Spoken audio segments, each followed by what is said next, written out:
Hello there, welcome back to our tutorial classes on YouTube brought to you by the O3 Schools JAMB app. And in this class, we'll look at the themes and dramatic techniques used in the book The Lekki Headmaster.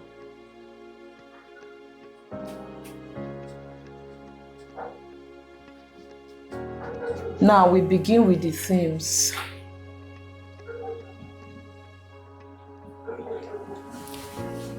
The theme simply refers to an underlying message in a work or a central idea that a writer wishes to convey or pass across to the readers. In the book The Lekki Headmaster, we see themes like migration. In the book, Mr. Bepo, the protagonist, contemplates migrating or relocating to the United Kingdom. Also, stories of those that have relocated are well documented in the book. We also see a comparison between modern migration and slavery of Africans in the past. Mr. Bepo considers a lot of factors before making his decision on whether or not to relocate. Another theme we see in the book is that of leadership. Mr. Bepo displayed exemplary leadership in the book. As principal of Stardom Schools, his commitment and dedication was visible for all to see. It was visible to his colleagues, fellow staff in the school. It was visible to the management. It was visible to students and even to parents. We see that he settled disputes between staff in the school. He taught pupils, or he tried to teach pupils in ways they could easily understand, which earned him the nickname the Lekki Headmaster, because sometimes he mimicked characters from the TV series The Village Headmaster. So that was what earned him the nickname the Lekki Headmaster. We also see that in order to produce well-rounded students, Mr. Bepo recommended the idea of the school going on excursions. They tried to go on local excursions at least once a term and international excursions at least once a year on the recommendations of Mr. Bepo. Also, the grand farewell given to him, as well as the moody atmosphere after his departure, tells us that he was a great leader and he would have been greatly missed. Another theme we see in the book is that of conflict. From dusk till dawn, which is from chapter 1 to chapter 12 of the book, Mr. Bepo is conflicted. He's conflicted about the move he has to make. He's torn at having to choose between a life of passion and a life of survival, a life with his family out in the United Kingdom and a life here in Nigeria doing what he really wanted to do. Throughout the book, we see the factors that he considered before making his decision on whether he would leave or not. We also have the theme of patriotism and national pride.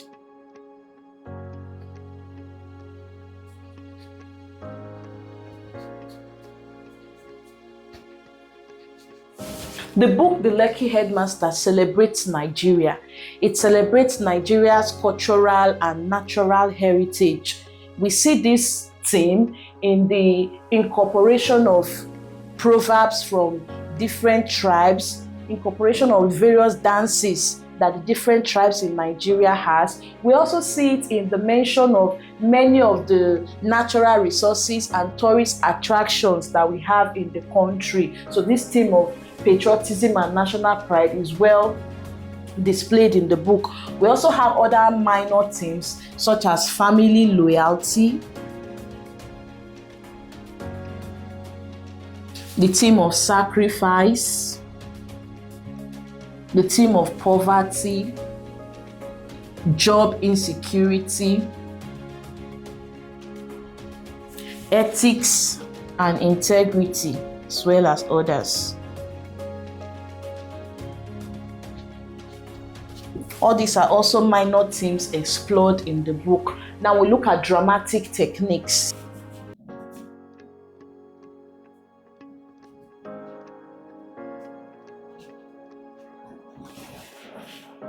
Dramatic techniques used in the book, we have one, flashback. Flashback means taking the readers or the audience back in time. In the book, The Lekki Headmaster, the writer uses flashback to tell us things about Mr. Bepo, the protagonist's past. In the book, the writer used flashback to tell us about why Mr. Bepo quit his former job. He used it to tell us an experience Mr. Bepo had while he was jobless. He also used it to tell us about his experience when he opened his own school. So in the book, the writer used flashback to reveal details about Mr. Bepo's past. Then we see another dramatic technique, proverbs and idioms.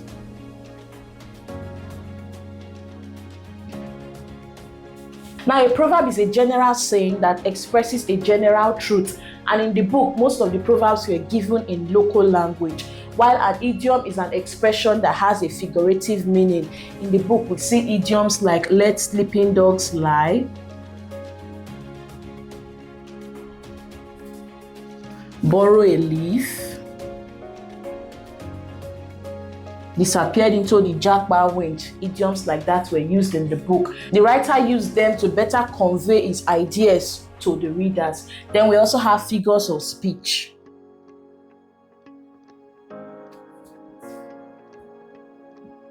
Some figures of speech used in the book, we have litotes. This simply means using an understatement or a double negative to express an idea. In the book, we have "yet it elicited no laughter."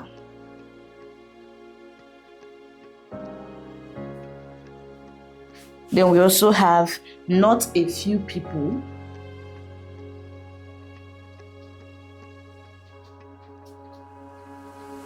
Thought it sounded.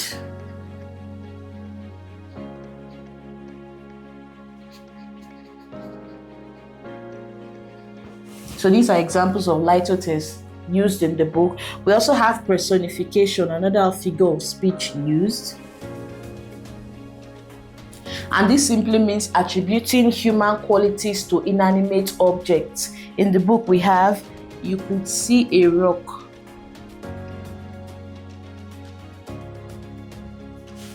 Carrying 3 other rocks.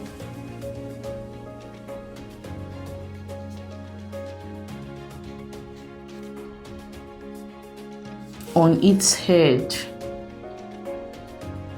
Rocks are inanimate. They can't carry, neither do they have head. We also have splashing against.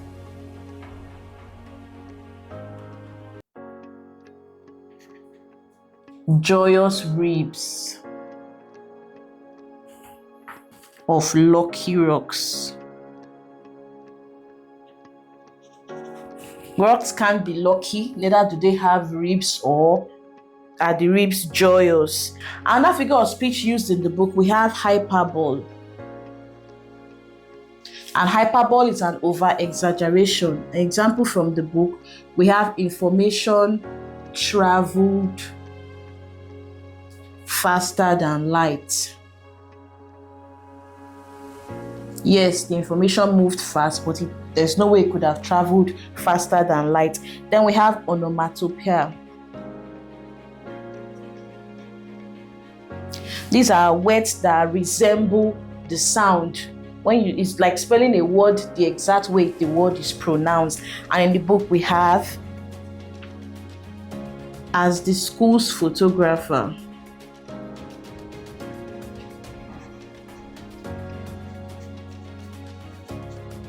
Went, click, click, click. This is used to represent the sound of the camera. So the word is spelled almost like it is pronounced. We have this figure of speech. Then there is biblical allusion. When you make references to the Bible. In the book, we have "fear of traffic was the beginning of wisdom."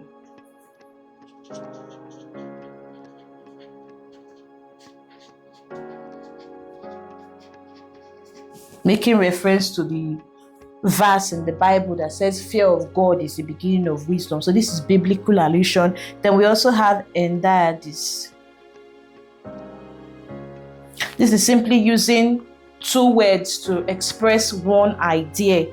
An example in the book, we have the MD is a witch and wizard rolled into one.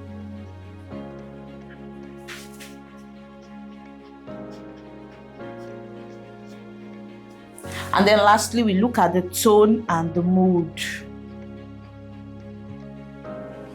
The tone has to do with the author's voice, while the mood has to do with the reader's interpretation. So in the Lekki Headmaster, the tone of the book is reflective.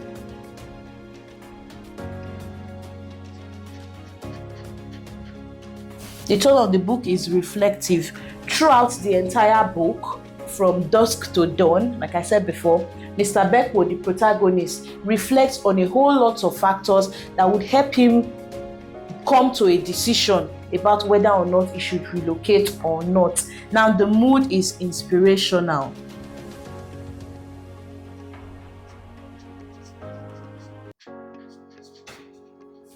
The mood is inspirational.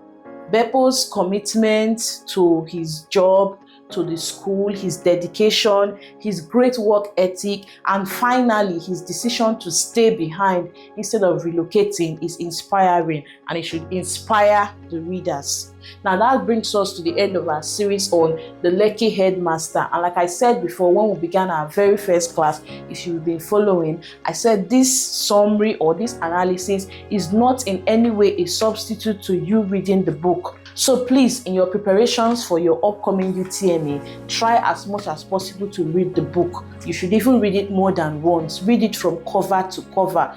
Also, if you are yet to download the O3 Schools JAMB app, please do well to download it. It will help you a lot in your preparations. Please don't forget to like this video. If you have any questions that you'd like to ask, you can put them down in the comment sections, and subscribe if you are yet to subscribe to the channel. Thank you.